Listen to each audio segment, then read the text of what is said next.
Bismillahirrahmanirrahim. Assalamu alaikum cadets. I hope you all are fine at your homes. Okay cadets, it's our 6th lecture. Exercise 3.4 हम लोग carry करके चल रहे थे. Exercise 3.4 के 2 questions मैंने आप लोगों को कल करवाए थे. ब्रीफली मैंने आप लोगों को अच्छे तरीके से समझाए थे, लिख के बताए थे. होपफुली आप लोगों को अच्छे तरीके से समझ भी आ गई होगी.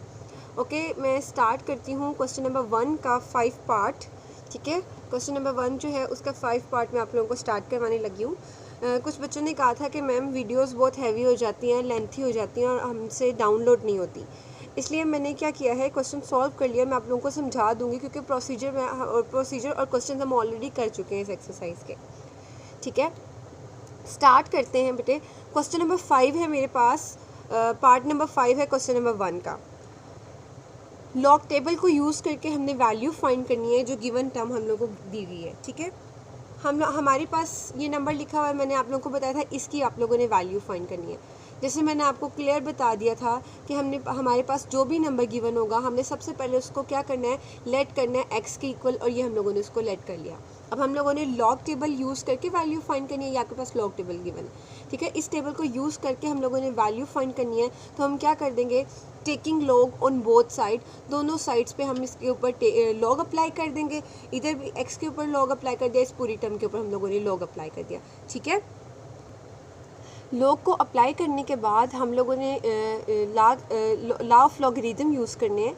लॉ ऑफ लॉगरिदम यूज़ करते हैं. आपको सबसे पहले पता है कि हम डिवीजन वाला लॉ अप्लाई करते हैं एंड देन हम लोग मल्टीप्लिकेशन वाला लॉ अप्लाई करते हैं. ठीक है, आप लोग देख सकते हो कि सबसे पहले इस पर डिवीजन का लॉ अप्लाई हो. ये देखें, इसके ऊपर सबसे पहले हम लोगों ने क्या करना है, ये डिवीजन वाला लॉ अप्लाई करना है. इसका मतलब है ये ऊपर वाली एक अलग टर्म है ये, और ये नीचे वाली दूसरी टर्म है. हमने सबसे पहले इसके ऊपर लॉग अप्लाई कर देना, माइनस का साइन, और फिर इसके ऊपर लॉग अप्लाई कर देंगे. ठीक है, ये हम लोगों ने सबसे पहले डिवीजन का लॉ अप्लाई कर, डिवीजन का लॉ हम लोगों ने अप्लाई कर दिया. तो हमारे पास क्या आ गया, ये फर्स्ट टर्म ऊपर वाली टर्म, माइनस का साइन, और ये नीचे वाली टर्म के ऊपर लॉग अप्लाई कर दिया. ठीक है, अब हम लोगों ने क्या करना है, हमें पता चला ये 2 नंबर्स का प्रोडक्ट है, इधर भी आपके पास 2 नंबर्स का प्रोडक्ट है. ठीक है, और जब प्रोडक्ट होता है तो फर्स्ट लॉ अप्लाई हो जाएगा, प्रोडक्ट लॉ. और इसका मतलब होता है जब प्रोडक्ट को खत्म करते हैं तो सेंटर में प्लस आ जाता है, दोनों के ऊपर अलग अलग लॉग अप्लाई कर देते हैं. तो ये इस पर भी लॉग अप्लाई कर दिया, इस पर भी माइनस का साइन इधर से. अब आप लोगों में से बहुत सारे बच्चे पूछेंगे मैम हम लोगों ने यहाँ ब्रैकेट क्यों इन्वॉल्व कर दी. आपको पता है कि ये जो माइनस का साइन है ये नीचे वाली पूरी टर्म के साथ था. अब नीचे वाली टर्म पे अलग से एक लॉ अप्लाई होगा तो वो ये पूरी टर्म इसके इक्वल है. ठीक है, ये जो पूरी टर्म है ये इस पूरी टर्म के इक्वल है, और ये माइनस का साइन इस पूरी टर्म के साथ था, इसलिए हम लोगों ने यहाँ ब्रैकेट लगा दी. क्लियर, हम लोगों ने ब्रैकेट इन्वॉल्व किया और बाद में इसके ऊपर लॉ अप्लाई कर दिया. सेंटर में 2 नंबर मल्टीप्लाई हो रहे थे, सेंटर में प्लस का साइन आ गया और दोनों के ऊपर लॉग अप्लाई कर दिया. ठीक है, अब आपको पता है माइनस बाहर हो, जब वो अंदर मल्टीप्लाई होगा तो प्लस वाली टर्म भी क्या हो जाएगी, माइनस हो जाएगी. ये आपके पास एज इट इज़, ये भी आपके पास एज इट इज़ टर्म आ गई. अब माइनस को अंदर मल्टीप्लाई करेंगे तो ये भी टर्म माइनस की हो जाएगी, और माइनस प्लस क्या हो जाता है, माइनस, और ये आप लोगों के पास इस तरह से आ जाएगा. अब हम लोगों ने क्या करना है, इस टर्म का भी लॉग फाइंड करना है, इसका भी और इसका भी. अब आप सबको पता है कि लॉग फाइंड करने का तरीका मैंने आप लोगों को बता दिया था. हम लोगों ने कैसे फाइंड करना है मैंने यहाँ पे लिख भी दिया. To find the value of log of the numbers, find characteristics and mantissa. अब हम लोगों ने क्या करना है, यहाँ पे कैरेक्टरिस्टिक फाइंड करनी है और मेंटीसा फाइंड करना है. ठीक है, अब कैरेक्टरिस्टिक, आपको पता है कैरेक्टरिस्टिक का मतलब होता है कि जो स्टैंडर्ड पोजीशन पे पॉइंट होना चाहिए. अब वो मैंने आप लोगों को पिछले लेक्चर में बहुत क्लियर अच्छे तरीके से समझा दिया था. होपफुली अब हम इसको डायरेक्ट भी सॉल्व कर सकते हैं. कैरेक्टरिस्टिक का मतलब है पहले नॉन जीरो नंबर के बाद कैप लगाए, पॉइंट और कैप के दरमियान कोई डिजिट नहीं है, वो ऑलरेडी पहले नॉन जीरो नंबर के बाद है, इसका मतलब इसकी कैरेक्टरिस्टिक क्या है, 0 है. अब इसका मेंटीसा फाइंड करना है. पहले 2 नॉन जीरो नंबर है 12 की वैल्यू आपने 3 पे चेक कर लेनी है. 4 डिजिट है ही नहीं, इसलिए 12 की वैल्यू जब 3 पे चेक की तो वो आपके पास आ जाएगी 0.0899. ये हम लोगों ने इसको फाइंड कर लिया. कैरेक्टरिस्टिक में प्लस करते हैं मेंटीसा को, ये मैंने आपको समझाने के लिए इस तरह से लिखा है. ठीक है, आप चाहें तो डायरेक्ट भी लिख सकते हैं. जो डेसिमल इंटीग्रल पार्ट होगा वो कैरेक्टरिस्टिक लिख सकते हैं और डेसिमल पार्ट मेंटीसा लिख सकते हैं. अगेन इस पर आ जाए, दूसरे नंबर पे इसकी करेक्टरिस्टिक फाइंड करनी है। पहले नॉन जीरो नंबर के बाद छोटी सी कैप लगा देंगे। अब पॉइंट और कैप के दरमियान कितनी डिजिट्स हैं, 1 डिजिट है। अब ये मूव किस वाली साइड पे कर रहा है, राइट साइड पे मूव कर रहा है, तो इसका मतलब इसकी करेक्टरिस्टिक क्या होगी, नेगेटिव होगी। और ये -1, नेगेटिव को हम लोग कैसे शो करते हैं, 1 बार से शो करते हैं। इसकी करेक्टरिस्टिक लिख दी। करेक्टरिस्टिक में मैंटीसा प्लस करते हैं। अब वही यूजिंग लॉग टेबल 69 की वैल्यू पहले 7 पे चेक करनी है, जो आएगा उस मेन डिफरेंस वाले टेबल में 69 पे ही 5 की वैल्यू चेक करनी है। ठीक है, तो जब दोनों आंसर्स को ऐड कर दोगे तो आपके पास मैंटीसा आ जाएगा 0.8435। ठीक है, ये आपके पास इसका मैंटीसा आ जाएगा। फिर माइनस का साइन आगे लास्ट वाली थर्ड टर्म का आपने फाइंड करना है लॉग, उसके लिए करेक्टरिस्टिक फाइंड करनी है। पहला नॉन जीरो नंबर 7 है, इसके बाद छोटी सी कैप लगाई। पॉइंट और कैप के दरमियान कितने डिजिट्स हैं, 1 2 3 है। और मूव किस साइड पे कर रहा है, राइट साइड पे। जब भी राइट साइड पे मूव करे पॉइंट डेसिमल, तो करेक्टरिस्टिक क्या होगी आपकी, नेगेटिव होगी। और अगर लेफ्ट साइड पे मूव करे तो पॉजिटिव। अब ये राइट पे मूव कर रहा है तो -3 इसकी करेक्टरिस्टिक आ जाएगी इस तरह से, 3 बार, इसका मतलब है नेगेटिव है इसकी करेक्टरिस्टिक। अब आपने इसका मैंटीसा फाइंड करना है, प्लस का साइन लगा दिया। मैंटीसा कैसे फाइंड करना है, पहले दो नॉन जीरो नंबर्स देख लो। 75 है ना, इसका मतलब 75 के बाद कोई डिजिट नहीं है। और आपको पता है जब पॉइंट हो और उसके बाद वाला जो डेसिमल पार्ट हो उसके लास्ट पे हम 0 लगा सकते हैं। 75 की वैल्यू आपने 0 पे चेक कर लेनी है और वो आपके पास क्या आ जाएगी, 0.8751। ये आपके पास 51, ये आपके पास 75 की का मैंटीसा आ गया। थर्ड और फोर्थ डिजिट है ही नहीं, सो हम फाइंड ही नहीं करेंगे। थर्ड डिजिट नहीं है ना, तो हमने इसलिए 0 लेट कर लिया, क्योंकि डेसिमल पार्ट में 0 लगा भी दे लास्ट पे तो मैटर नहीं करता। ओके, द लास्ट वन 1278 आपके पास एक नंबर है। ठीक है, अब आपने इसकी करेक्टरिस्टिक फाइंड करनी है और मैंटीसा। करेक्टरिस्टिक कैसे फाइंड करेंगे, जहाँ पॉइंट नहीं होता इसका मतलब है लास्ट पे एक पॉइंट है। पॉइंट मूव करेगा फर्स्ट नॉन जीरो नंबर के बाद 1 के बाद, तो 1 2 3 डिजिट मूव कर रहा है और लेफ्ट साइड पे मूव कर रहा है, इसलिए +3 इसकी करेक्टरिस्टिक होगी। और ये आपके पास +3 इसकी करेक्टरिस्टिक है। यहाँ स्पेस नहीं थी तो मैंने इसलिए लास्ट वाले डिजिट को नीचे सॉल्व कर दिया।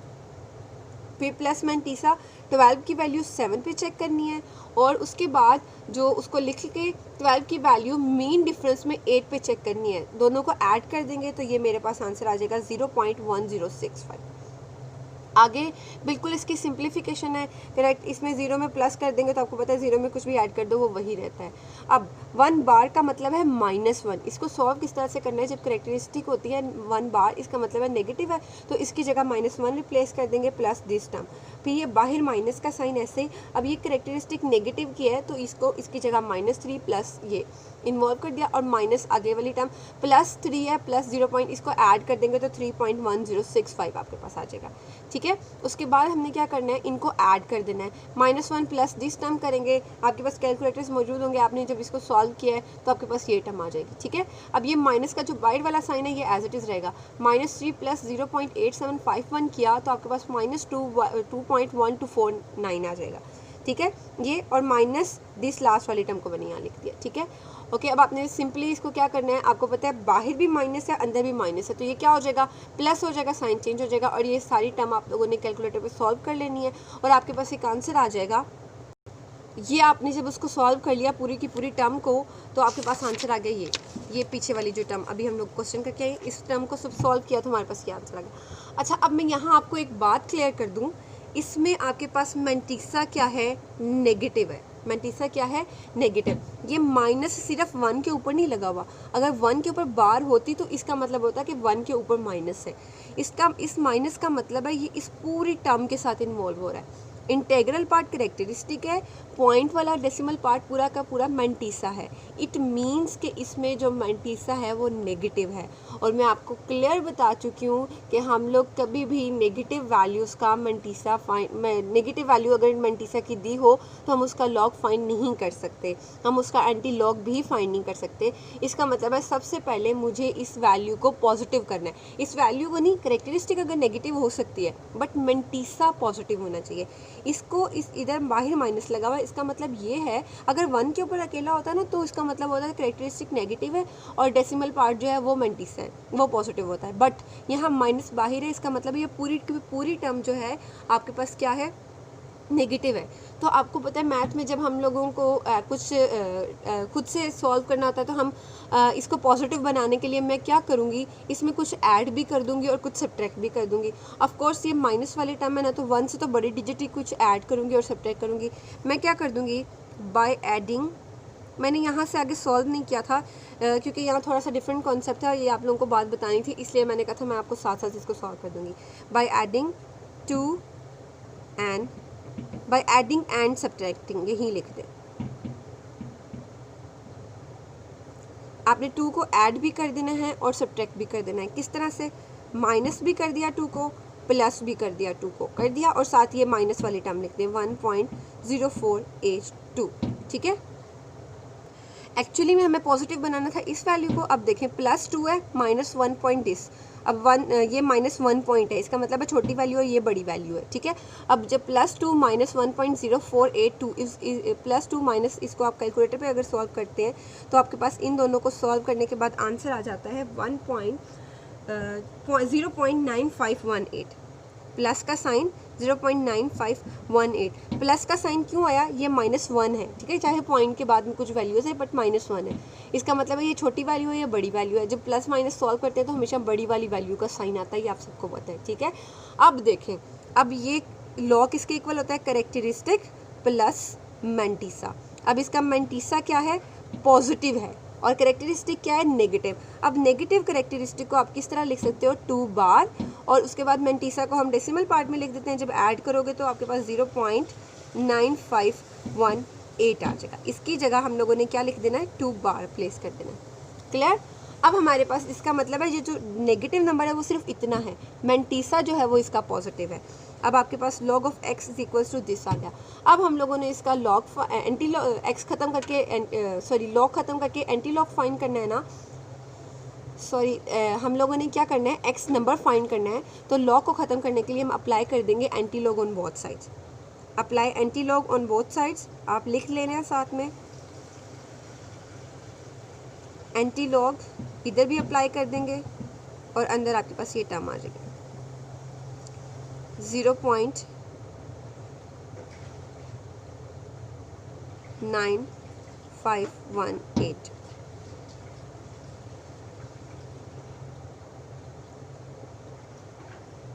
जब हमने इसको प्लस करना है तो आपके पास आ जाएगा 2.9518 इस तरह से, ठीक है। वो थोड़ी सी मिस्टेक हो गई थी, वो मैंने क्लियर कर दिया।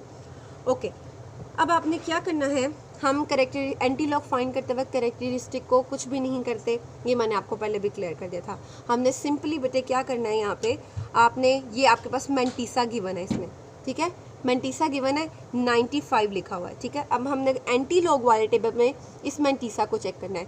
लास्ट पे आपके पास होगा, लास्ट कॉलम में 95 पे पहले 1 की वैल्यू चेक करनी है, फिर मेन डिफरेंस कॉलम में 8 की वैल्यू चेक करनी है। जो भी आंसर आएगा उसको ऐड कर देना है।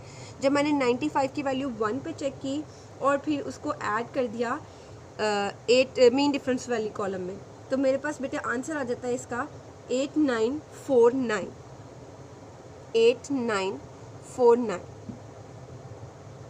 ये मैं आपको साथ में बुक से दिखा भी देती हूँ। 0.95 की वैल्यू हमने पहले 1 पे चेक करनी है, ये 0 है, ये 1 की वैल्यू है, ये 1 की 8933 आई। अब इसी में मीन डिफरेंस कॉलम में हमने क्या करना है? 8 पे इसकी वैल्यू चेक करनी है। लास्ट डिजिट 8 है, तो 8 पे जब मैंने वैल्यू चेक की इसकी तो वो 17 आई। ये बोल्ड भी किया हुआ है उन्होंने, ठीक है। 17 को जब मैंने 8933 में ऐड किया तो आपके पास क्या आ गया? 8949, ठीक है। अब कैरेक्टरिस्टिक का मतलब होता है डेसिमल की प्लेस कहाँ है। कैरेक्टरिस्टिक यही बताने के लिए शो करता है ना कि इसकी प्लेस कहाँ है। अब मुझे कैसे पता चलेगा कि इसकी कैरेक्टरिस्टिक -2 है? आपको पता है पॉइंट के बाद इधर 2 डिजिट होने चाहिए। इधर पॉइंट होता है ना स्टैंडर्ड पोजीशन पे, इसका मतलब है जब ये राइट इधर मूव करेगा 0.08, तो इसकी कैरेक्टरिस्टिक क्या होगी? -2 होगी। तो हमने इसको सिर्फ कैरेक्टरिस्टिक को सिर्फ डेसिमल पॉइंट प्लेस करने के यूज़ करना है। तो हमारे पास आंसर आ जाएगा 08949, और लॉग से एंटी लॉग कैंसिल, और यहाँ आपके पास x आ जाएगा। इस तरह से हम लोगों ने क्या किया? x नंबर की वैल्यू फाइंड कर। होपफुली आप लोगों को अच्छी तरीके से समझ आ गई होगी, और ये यहाँ से ये कॉन्सेप्ट क्लियर कर लीजिएगा। अगर तो पॉजिटिव आए तब तो हम लोग डायरेक्ट ही इस तरह से एंटी लॉग फाइंड कर लेंगे। मैंटीसा पॉजिटिव होगा तो हम डायरेक्ट फाइंड कर लेंगे एंटी लॉग वाले टेबल से। बट अगर नेगेटिव वैल्यू है, इसका मतलब है मैंटीसा नेगेटिव है, इसको पॉजिटिव बनाने के लिए हमने क्या करना है? उससे बड़ी टर्म ऐड और सब्ट्रैक्ट कर देनी है सेम टाइम पे, ठीक है। जब हम लोग सेम टाइम पे ऐड और सब्ट्रैक्ट कर दी तो अब आप देख सकते हो ये पॉजिटिव होगी और ये नेगेटिव रही। क्लियर? अब इसका मतलब है करेक्टरिस्टिक नेगेटिव है लेकिन मैंटीसा पॉजिटिव है। अब मैंटीसा पॉजिटिव है, अब हम लोगों ने इसको एंटी लॉग वाले टेबल में चेक करना है।